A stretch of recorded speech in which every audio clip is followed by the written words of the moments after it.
quick follow-up on the whole Cyberpunk thing. I was just looking for another book for another video, and guess what I found? I found the new version of Cyberpunk, which no longer has a year. It's just version 3.0.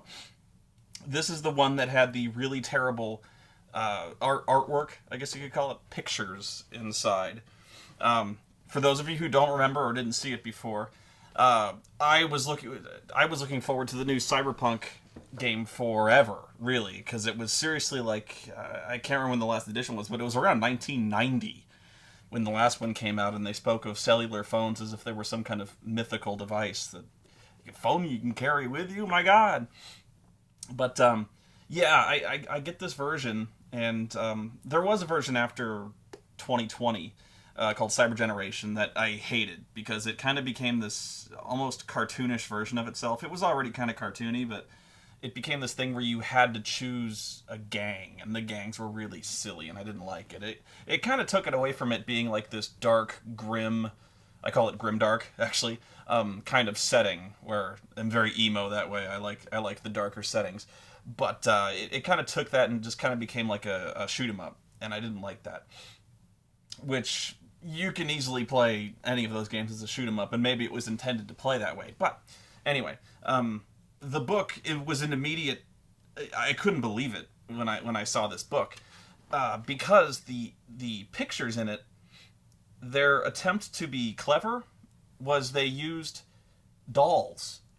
They used dolls and dressed them up and modified them with like cybernetic parts and like freak show hair to look like cyberpunk characters. And if there's a part of you that thinks that might be in any way cool, trust me, you look at this and you just it's head book, over and over again. Even now I'm looking at this picture, I can't believe it. I may actually scan some of these, but I think the camera will be able to pick some of them up. And if you'll excuse this video, it's going to be one of those Spoonie just reads a book for you. But you can see they put this really ridiculous coat on the guy. There's this guy with this kind of freaky hair going on, and it's dolls. That's all it is dolls. And I can't believe it. And the entire book is in this. It must have been a money thing where they print it up in this green. So not only is it, I guess the green tinting actually saves it, because if it was in full color, it would look even more ridiculous. But it's like somebody went to a Michael's craft store and bought up those little nude dolls, and then I guess they made the clothes. Whoever made the clothes, for the most part, did a pretty good job, I guess, for dolls. But I don't know where they got the freaky like Tina Turner wig, and they got little goggles, and I think these are Legos. Like the guy's cybernetic arm, I think those are like converted Legos. So honestly, the craftsmanship is okay. It's just you take a fucking camera this close to the toys, and it doesn't matter. It doesn't matter. They just look stupid. Let me see. Cultural warfare. Yeah, this is the list of the kind of clans that you have to choose. You're still kind of restricted to being punks in a gang, which I get, but I still don't like it. So I'm just gonna show you a bunch of the pictures that I saw that just made me. I can't play this game. I can't. It's so stupid, and this is something that I'm hung up on, and it is completely wrong of me. I will admit that right off the bat. But have you ever seen a game that you know for a fact is good, and everyone tells you that it's good, or a comic or something, some kind of entertainment where you know it's good, you're willing to concede that. In fact, you're willing to concede that it's great, but the art style is so terrible, so bad, that you can't even look at it. You're like, I hate it. I hate the art so bad, and it's not fair. I admit that it's not fair, but I hate it. Actually, Final Fantasy IX. I know everyone. I just heard the internet take a collective gasp of fear. They're like, you don't like Final Fantasy IX? No, it's not that I don't like it. I'm sure it's great. It's just I hate that art style. It's horrible. It's horrendous how bad that art style is. I don't get it. I don't get how the game's great. I have played I've played for like 4 hours, which was I was like, this game's really good, and I'm gritting my teeth, going, oh, I hate this guy, I hate the furries, I hate everything about I couldn't take it. Um, and this is exactly like this. I honestly cannot tell if this game is good or not. In fact, I know the book is very well written for a fact. I know this because it's extremely well researched, and by researched, I mean this book really does go the extra mile to immerse you in the whole cyberpunk literature and movies and stuff like that, which is actually kind of intimidating. It's a steep hill to climb when you want to know what's good. I think really the only person people might know as an introduction into cyberpunk is William Gibson, like Neuromancer and stuff like that. But all through this book, it's got little sidebars that explain things, that tell you specifically like music, movies, books, comics that you should read that are good introductions to the kind of feel and how to get into cyberpunk. So there's, oh my god, and they recycle the same pictures. Well, okay, not the same pictures, but okay, later on. Here, look at this. Look at this header. It's a different picture, but it's the same guys. So there was literally a guy in front of this little postcard with a background on it, or like a little photo, or even a TV. I don't know. And he had this group of like 7, 8 dolls, and he was just like playing with them and taking pictures. That was the artwork for this book. And this seriously, like, they put so much. I don't know if this was a lot of work or no work at all. Like maybe somebody made clothes for this thing, and then they have a little motorcycle. He has a little. They bought a little Hot Wheels motorcycle or something like that, and they put the bald guy on it. Oh my god! On its face, this is the same book as Cyberpunk 2020. And honestly, there are illustrations. Like, I mean, this is basic, but it's functional, and well, that's probably not a good example. It's actually really shitty. Then they do things like this. You've got this is at least an effort where it's the doll, but then they added like a Photoshop filter to it. So they must have like, oh, not they solarized it. I think that's the term for this. Is they solarized the picture of the doll. Net running, the decking is still terrible. I mean, it's well designed. It's not terrible. It's well designed. In fact, it's really tight. When I was reading it and I ran through kind of sample adventures with it, I mean, if you're running it on its own, it's actually really good because there's a lot of intricacy and a lot of fun organizing. You have this kind of roster. You have memory units in your head that you can fill with programs, and you can do a lot of really cool things with those programs. And there's things called demons. Demons that run other programs. So you can fill the demons with various attack software, and it helps you save space, but the programs inside the demon are less effective. So you can have like 3 programs inside one demon and they all work, but they're a cluster, but then they don't all work as well. So it's all really cool, but again, with decking, it just doesn't work in the context of having an adventure going on. Some of these pictures are okay. Like this one, it's only when they really mask it with a lot of effects and blurs that you can't tell that it's just dolls. You can still tell this one, but at least again, this is an effort of the guy getting shot in the balls with a laser, like right in the balls. Man, that is just suck. There's a lot of pictures in here. There's some in particular. Oh my god. Same doll. They got a little truck. They bought dolls and little miniature trucks. Here's another example of something that's actually really well researched, and they put a lot of effort into the setting design. And I know that's just a picture, but they released entire separate books. There's one called Night City, which is the established setting for the game, and it's really well done. And the downside is that's like the only setting for Cyberpunk, which is weird considering. Although I think they did do books. There's an entire kind of class of people called nomads, which they really run around like in the outside of the cities. It's like Mad Max out there, and I'm not going there. Don't worry about it. But it's like Mad Max out there, and so. But I think maybe they did a book, some kind of nomad book. But even then, it was like you start running with nomads, and then everyone else is like the decker is standing around, go like, is there Wi-Fi out here? No. So, oh my god. There's a dead little doll. I can barely see it, so I know you won't be able to, but maybe. There's a picture of this guy. He's got a gun, and there's a dead guy on the ground there, and his head's gone, and there's like a little spray of white blood on the ground where his head used to be. So he blew this guy's heads off. Now I'm kind of amused by this, but it's still not like, ooh, this game's gonna be so dark and intense, and it's gonna be. This is gonna be like basically what I was looking for with Cyberpunk was like this really hopeless kind of it basically World of Darkness, but with cybernetics and stuff like that. That's why I like that. It's not that I like games that are hopeless.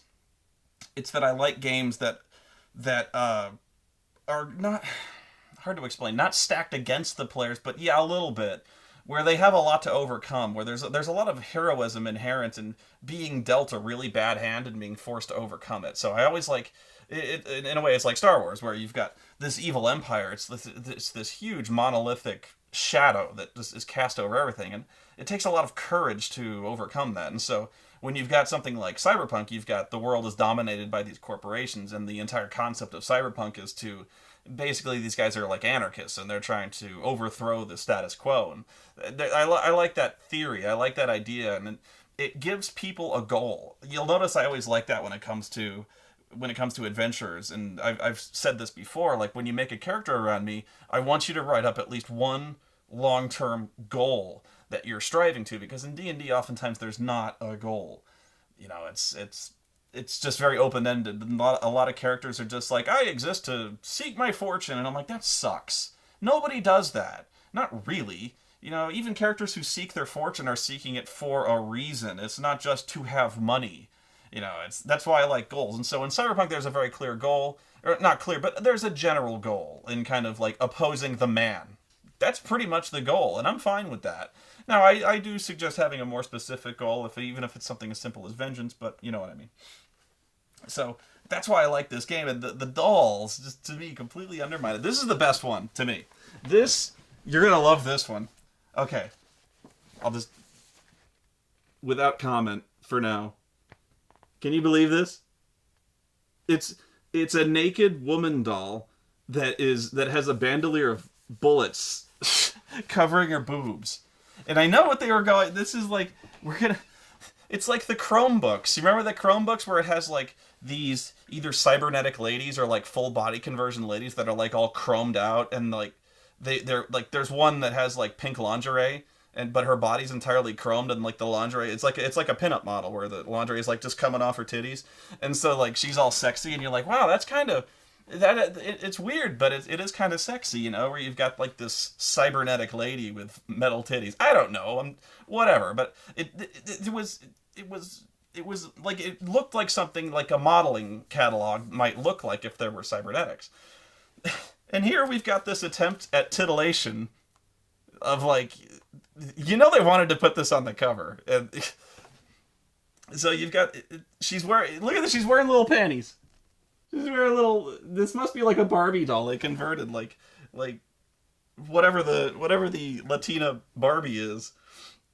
They do a little bandolier of bullets around her, and yeah, they just stripped a Barbie doll naked. They're like, Larry, what are you doing? Are you playing with your dolls again? No, Mom, I'm taking pictures for my new RPG. But all the dolls are naked. Shut up! It's for the equipment chapter. The cybernetic underwear. God, look at this. This is where I'm talking about. This is my favorite chapter of the book. It's the life path. Were you even looking at that? When I showed this to you, we were like, oh, that's the life path chapter. That's where you roll up your character background. I always love that, where it sounds silly, where like I'm like, you really need to plan your character with a goal, but I love random background generators. I do, because it actually, the random background generators, while sometimes, in fact, oftentimes, they may come up with something really ridiculous, can spur inspiration. So I don't I like rolling them randomly, but I'm then like, just pick and choose what you like. If it inspires you, like, just throw out the things that don't make sense, because a lot of it doesn't make sense. Throw out that stuff and then come up with something that inspires you, because oftentimes you get something that it starts off like really weird, but then you're like, yeah, no, that works. But so this is like really revised and expanded upon, where no, it's like 6 7 pages of, it's basically the same chapter, but it's awesome. But all you're looking at is this really stupid and cheesy and actually kind of disturbing naked naked Barbie doll with a bullet bandolier strapped around her titties, and you're like, what the fuck is this? And this blows my mind, because here's another one. It's like there's the little doll with a mohawk, and I'm actually really curious how they did this. I'm sure there's a person who's really, his feelings are really hurt now, because he's like, I put a lot of effort in this shit. I'm sure you did. And actually, as far as dolls go, they're great. But like, the craftsmanship is there, but this is not. This is not illustrations. There's one playing a guitar. I'm sure there's. I only flipped through this generally, so I'm. Oh my god, it's just the same one with a mohawk, except he's at a little laptop. They found a little laptop for him. This is so cute. And he's actually got a little newspaper, and he's banging his fist against. He's like, the fucking Cubs lost. And just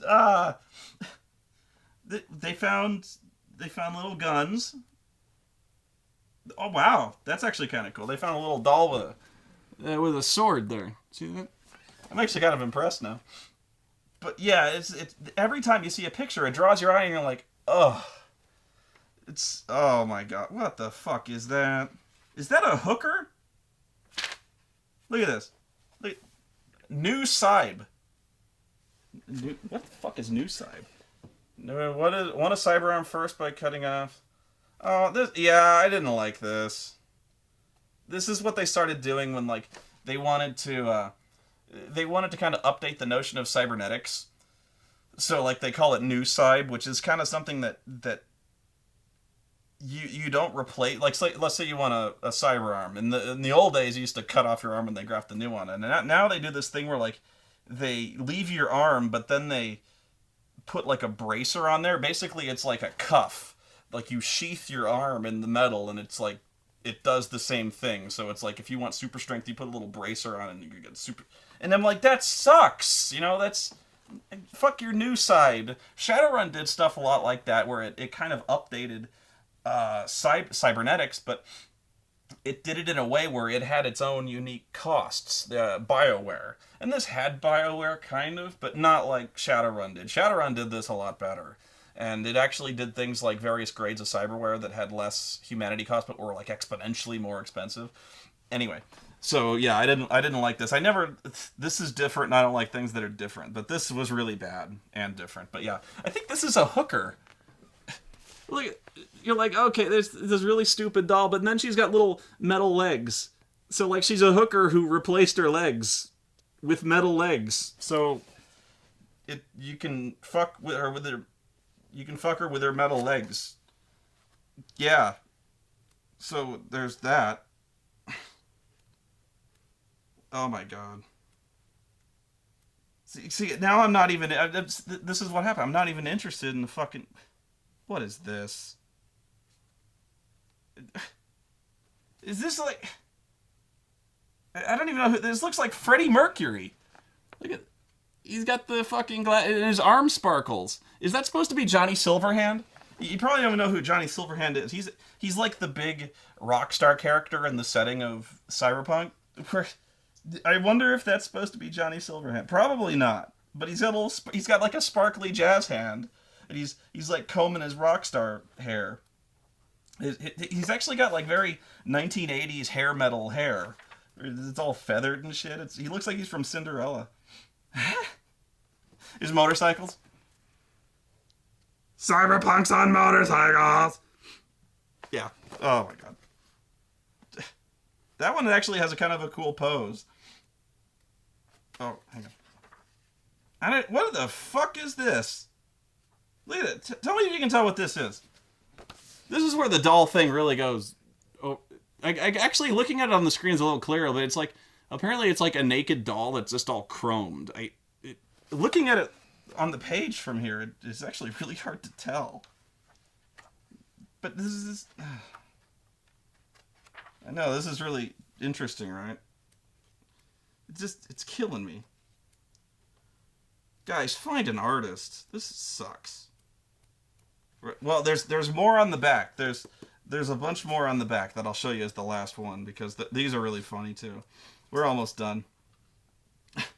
Oh, this is an action scene. This is a scene where there's a mohawk guy, and he's punching a guy, and he's falling, and he's got his fist out there, and he's like, boom, and it's just caught in the middle of the action. I actually printed out the errata on this book. I was like, I don't even think I read it. I must not have, because I was like, I want to see. They must have fixed. What did they fix? Gear. They just fixed the prices for. They fixed a few damage codes and equipment. So whatever. They got a little toy skeleton. It's not as cool as you'd think. Oh, that's supposed to be in... No way. Okay, this is the chapter on Trauma Team. Every Cyberpunk game has something called Trauma Team, or what's it called in Shadowrun? It's like... it's some kind of like rapid response ambulance team. And what you do is you have like... There's like 3 levels of membership. And what they do is it's like... they come in, they have like helicopters or flying cars, and it's like an ambulance. So no matter where you are, if you're a member of it's right on the tip of my tongue, like Medivac or something like that. I don't know. A dock wagon, that's what it's called. And so, like, if you're a standard member and like you get shot up and you're about to die, you can call a phone number. You get your cell phone, you call a phone number, and then they come and get you. So, but depending on your membership level, you pay yearly fees. The better your membership, the faster they come and get you. And the harder they come and get you. So if you're a standard member, they'll be like, yeah, please stand by, we'll be there in 5 minutes. And they'll be there in 5 minutes if the LZ is clear. Now, if you're a platinum member, like if you spend a shitload of money on the membership, they guarantee within like 3 minutes or less, and they will clear the fucking LZ for you. So like if you're in the middle of this huge firefight and it's some kind of gang war going on, they will fucking bring the thunder. But they'll only do it, like, you can't abuse it. Like if they start to suspect, or it's clear that you're abusing their firepower to win battles and stuff like that, they'll revoke your membership. It's only like if you're in deep shit and you need to be pulled out of there, they'll come and get you. So that's Dockwagon. So there's a chapter on Trauma Team that. And if I hadn't seen the title, I would think this guy is stealing his wallet. In fact, I still kind of do. Because it's not Okay. This is the picture. It's not clear at all that this guy has been hurt, or like he's dying or bleeding, because there's no blood, and that would look fucking silly, right? The blood. But there's this guy on the ground, and then there's some guy who's like frisking him. And I'm like, is he taking his wallet? It looks like he's taking his wallet to me. I think he took his wallet. And then look at, who is this guy? He's not a doctor. He's not like a paramedic. He's like, it looks like he's wearing Chris Jericho's ring jacket. Like it sparkles and shit. I don't know what this is supposed to be in his hand. Look at his hand right there. What is that?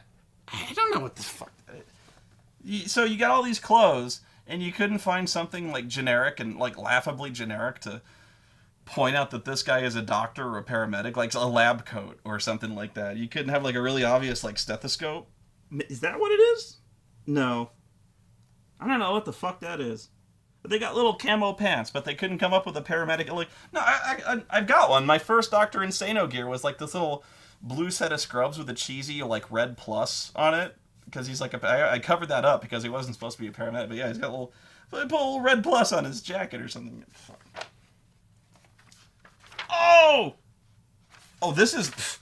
I'll show you the second one. This picture. This is helpful. Thanks. This clears up everything. It's a picture of a guy's torso about to run into the camera. What the fuck is this? That's nothing. It's a this is a part this is the part of the chapter that's on cosmetic surgery. Okay, so here's one of my favorites. This is actually, I can tell they put a lot of effort into this, and so in fact so much effort that I wonder why they didn't use this more. Look at this. This is a guy with the Wolverine claws. This is something that everyone in Shadowrun ever would make, at least once. Like, everyone did this. There's no shame in it, because it's cool. But everyone would make a Street Samurai, or a Solo in this game, that had the fucking Wolverine claws. Because that's common in every book. That snicked. Everyone wanted to do that, and everyone did it.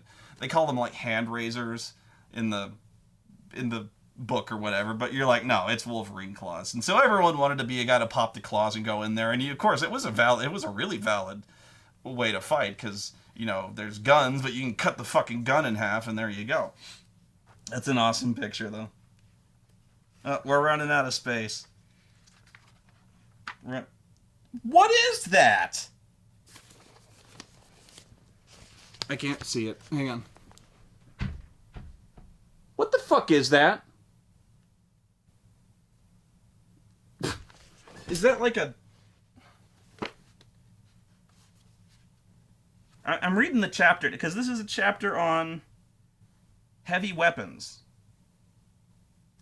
Grenade launcher, missile launcher. It looks like a robot dog. I got nothing on that. Really nothing. Is it a face hugger? What is this? It may be. Actually, it may be. No, it's a jellyfish. I forgot. There's sometimes I don't actually know if this is a character class. Probably not. Sometimes corporations will do things called bioforms, where they'll cybernetically modify like animals. So, and there actually is like there's like an underwater like surfer clan that swims around, because there's a lot of corporate stuff that takes place offshore. So these guys are like really good at driving speedboats and shit. So like, yeah, there's gonna be like cybernetic attack dolphins and shit. Actually, that sounds kind of scary, because dolphins is smart. So, oh, here's another sexy picture. This is not the same chick with the metal legs, but she's posing all sexy with like some kind of gun, like a big fucking gun. And I'm like, oh, that's hot. Oh yeah, I'm gonna go beating it like I did to the Chrome girl on the. Yeah, sure. That, I don't know what that is. Oh, that's Bane. Here's Bane. Yeah. This is the guy with the fucking... Okay, that's it. Alright, so we'll close out by... Oh, wow. Okay. Interesting. Okay, so there's one picture I want to show you that we didn't see elsewhere. And then I'll show you some of the... Okay, this is the back cover. This is immediately... Like, I don't know why I even bought this book, because right away you can see... I guess I just didn't believe that the whole book would be this way. You think you're ready. You're not. You don't have a clue. Well, there's a picture of that guy. He's in his old action pose, and there's, you know, we've seen this one. And then they put this on the back. This. They put this on the back. Like the most... Well, okay, the third most unhelpful picture in the whole book. Just some guy, like a third of some guy, just wedged in front of the camera with no sense of composition, no context. I know dick about photography, and I don't... this is such a mistake. Why that picture? Why not the guy with the fucking Wolverine claws? Look, okay, it looks stupid, but this is one of the cooler pictures, and it illustrates, like, what you can expect. Like, hey, if you play Cyberpunk, you're gonna be a punk with, like, metal arms and shit. But, like, you gotta carry across the fact that, like, let's say I'm completely new at this. I've never seen this before in my fucking life. And I'm like, well, what's Cyberpunk? You wanna, like, this is Cyberpunk, man! Like, I'm not even, like, hey, forget the dolls, but, like, if you're gonna show something off, show off the fucking Wolverine claws. Out of your mind? Hang on. You know what? I can find, there's someone responsible for this, and I'm gonna find out how. Or who. How. Yeah, authors. Here we go. Let's see. Typography, layout, and design. Mike Pondsmith, who also wrote this. Is that the guy who's responsible for this? Looking for photographer. Playtesters. Editing, typography, layout and design, cover and illustrations. Here we go. No one took credit for this, but it's Frozen Marvel Design. Right there. Frozen Marvel Design. I'm gonna Google these guys. I'm gonna find out who did this, and I'm gonna talk to them, and I'm gonna find out like if they asked for this, or this was their idea, or like this was the $49.95 illustrate my RPG book option. We're like, we got a guy with some dolls and like. Well, it's pictures. How about one with like some guy's torso in front of a blurry picture that it's the shirt is open and that's Cyberpunk. Like you couldn't even have some like cybernetics on this fucking like some like a metal chest or like cyborg diodes going in. But yeah, I just flipped past it. But there's so much in this that actually is interesting. You know, it defines a lot of like Japanese terms, like kind of like giri and things like yakuza terms like, for respect and stuff like that. It tells you it's actually kind of interesting, if not for the recommendations for science fiction-y books, music, and movies alone. It's that good, but it's not something you can't find. Yeah, so there's pages of books that you can read that are good. And honestly, this is the best. That's the best part of the book to me, is because of course, it's got half of this book is Blade Runner. The Barbie murders. Oh, so that's where they got the idea for the pit. Oh, the Barbie murder. I love that book. Let's fill our whole Cyberpunk book with Barbies. Yeah, there we go. I might actually start reading some of it. I read this book, Heavy Weather. Schismatrix. That sounds cool. Diamond Age. I read that one. Oh, they got everything Neil Stephenson wrote up until he started sucking. Snow Crash. John City Come a Walkin'. I read that one. Anyway, Scanner Darkly. Okay. Pretty much everything Philip K. Dick ever did. Yeah. Makes sense. And they even give Amazon links. Good luck typing those. Anyway, hope you enjoyed this very puzzling look into the layout and design of Cyberpunk version 3. Find somebody on DeviantArt for version 4 if there's ever going to be a version 4, because you guys need help. Until next time.